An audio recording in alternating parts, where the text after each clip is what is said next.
Welcome back, everyone. We're diving into a topic today that I find really fascinating, the origin of HIV. Yeah, it's a real detective story. It is. We're using this article by Beatrice H. Hahn called Tracing the Origin of the AIDS Pandemic. Oh, yeah, that's a classic. It is, Yeah. and it really is like a detective story, kind of putting the pieces together. So I guess to kick things off, everyone's heard of HIV, but did you know that there are actually two types? Right, there's HIV-1 and HIV-2. Yeah, HIV-1 and HIV-2. And HIV-2 originated from sooty mangabees. Yeah, little monkeys in Africa. But HIV-1, the one that's responsible for the pandemic, that one remained a mystery for quite some time. Right, a real head-scratcher for the scientists. For a while. So something I found super interesting in this article is, they talk about SIVs, which are Simian Immunodeficiency Viruses. Yeah, kind of like HIV's cousins in the primate world. And so these SIVs are found in all different kinds of primates across Africa, right? All over the place. And what's wild is that they don't cause any illness in those primates. They live in harmony. Yeah, they're just chilling. That's so wild to me. So, why is HIV so deadly in humans, but these SIVs are just, peaceful? Well, that's the million-dollar question, isn't it? Right. Figuring out that difference, that could be the key to, new treatments, maybe even a cure, who knows? Yeah. But I think to understand it, we got to go back to the beginning, where did HIV come from in the first place? Yeah, so how did they figure out where it came from? I mean, was it like a blood test? Not quite, but they looked at the genes, kind of like those ancestry DNA tests, but for viruses. Oh, okay. Yeah. And what they found is that HIV-1, it actually came from chimpanzees. Chimps? Yeah, specifically the central common chimpanzee. Wow. So how did they, scientifically prove that, though? Well, they compared the genetic makeup of HIV-1 to this other virus, SIVcpz, which is the SIV found in chimps. Okay. And they were like, wow, these things are, really similar. Like a match? Yeah, almost like a fingerprint match, Wow, that's incredible. It is. And get this, they actually used a sample from a chimp named Marilyn who died back in 1985. Oh, wow. So, research from way back then is still helping us today. That's pretty amazing. Okay, so we've got the chimps. I got the chimps. But it turns out it's not just like a one-time jump, right? No, it's not that simple. It's more complicated. It's more like SIVcpz jumped to humans multiple times. Multiple times? Yeah, at least 3 separate times, actually, which is why we have different groups of HIV-1 today. Oh, okay. So to figure that out, they had to go and study the chimps, right? Yeah, they had to go into the wild and see what was going on with these SIVcpz viruses. That's got to be a tough job, right? I mean, how do you even study these viruses in wild chimps? Right. You can't exactly ask a chimp to sit still for a blood draw. No. But Dr. Hahn's team, they're pretty clever. They came up with this way to study them without even, touching the chimps. Really? How'd they do that? They used, get this, chimpy and poop. Poop? Yeah, they'd collect these samples from the forest floor. So non-invasive. Totally non-invasive, like CSI for chimps, I love that. Okay. But it worked. It gave them the info they needed. Yeah. So where did they go to, find these samples? I mean, were they just wandering around in the jungle? Well, one of the key spots was Gombe National Park in Tanzania. That place Jane Goodall made famous? Oh, right, with the chimpanzees. Exactly. They were looking at 3 different chimp communities there. Mitumba, Kasikila, and Kalande. 3 different, okay. Why was it important to look at 3 different communities? Well, they wanted to see how common SIVcpz was in different groups and how it was spreading, Okay. And what they found in the Kalande community was really interesting, a much higher rate of infection there. Oh, so more chimps in that particular community had the SIV. Yeah, way more than the other groups. Okay, I wonder why. Well, that's what they were trying to figure out. One idea is that the female chimps who move between communities might be spreading it, Oh, interesting. But to track that, they needed a way to identify individual chimps from, From the poop. from the poop. So they used this thing called mitochondrial DNA, like a genetic fingerprint, to tell one chimp's droppings from another's. Wow, that's pretty high tech. It is. They were really getting into the nitty-gritty. Yeah. But wait, I thought Cameroon was where HIV came from, not Tanzania. Yeah, you're right. Cameroon is a big part of this story, and we'll definitely get to that. But the work in Gombe, it was really important. It kind of set the stage.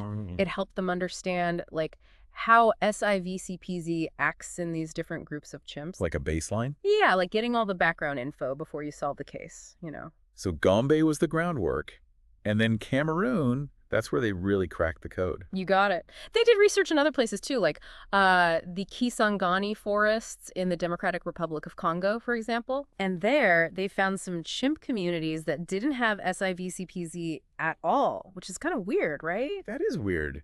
Like, were those chimps immune or something?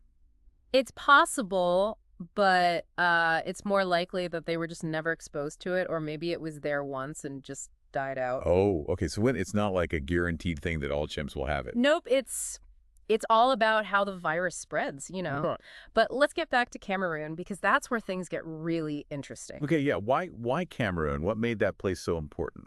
Well, for starters, that's where this specific type of chimp lives, the troglodytes, the one that scientists think is the source of HIV-1. Okay. And within Cameroon, there's this one area that's like a gold mine of information. Oh, really? What's so special about it? Well, they found 2 different subspecies of chimps living right next to each other.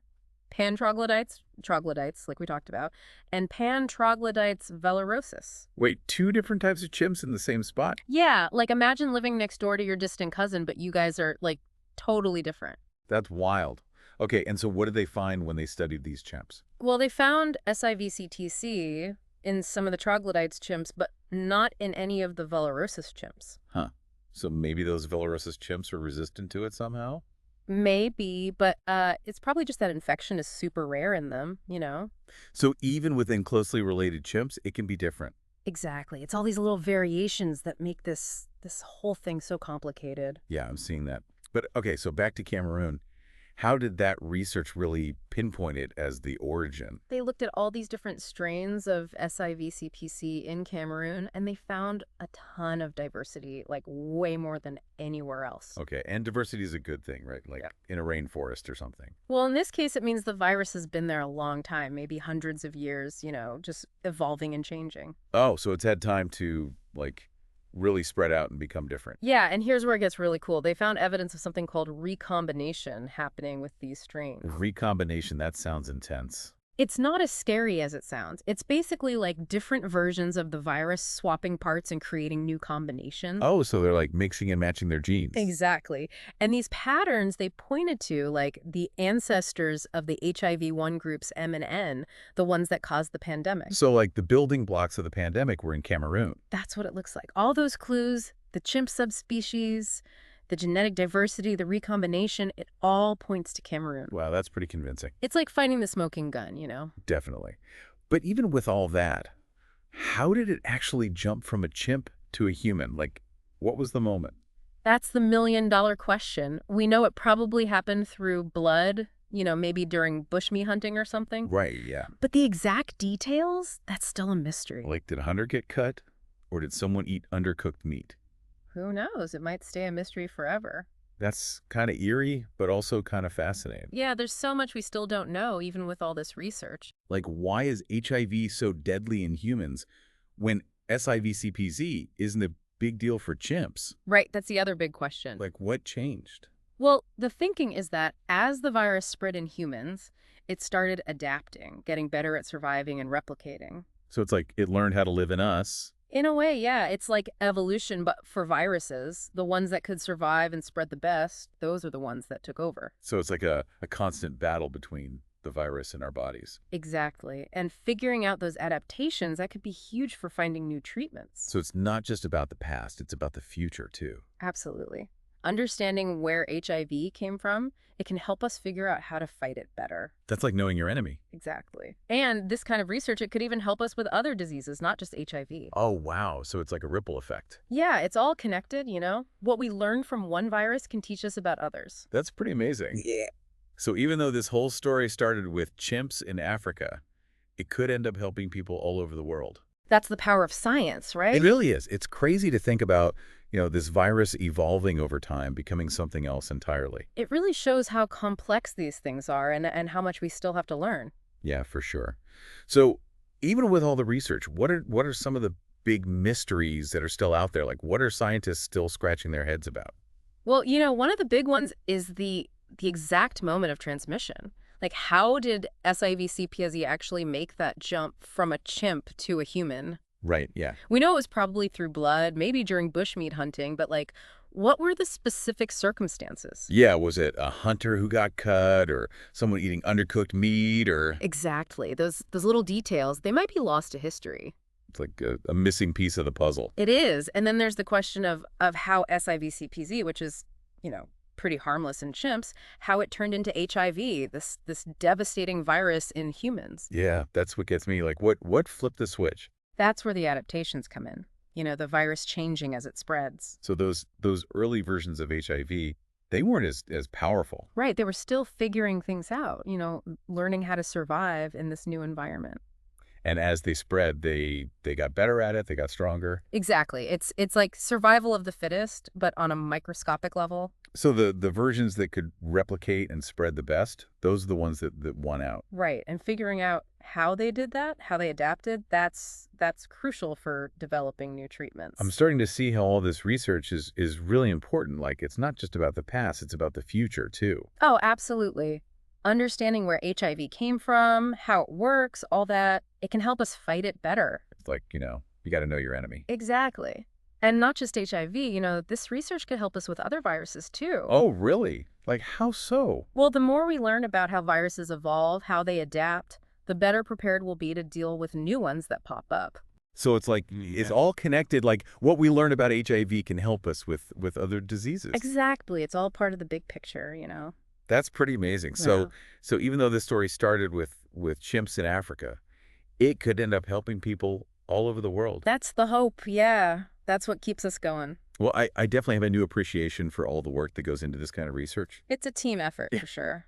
Well, thanks for walking us through it. I really learned a lot today. Glad to hear. It's a fascinating topic. It is. And for everyone listening, we'll be back soon with another deep dive into the world of science. Stay curious. Exactly.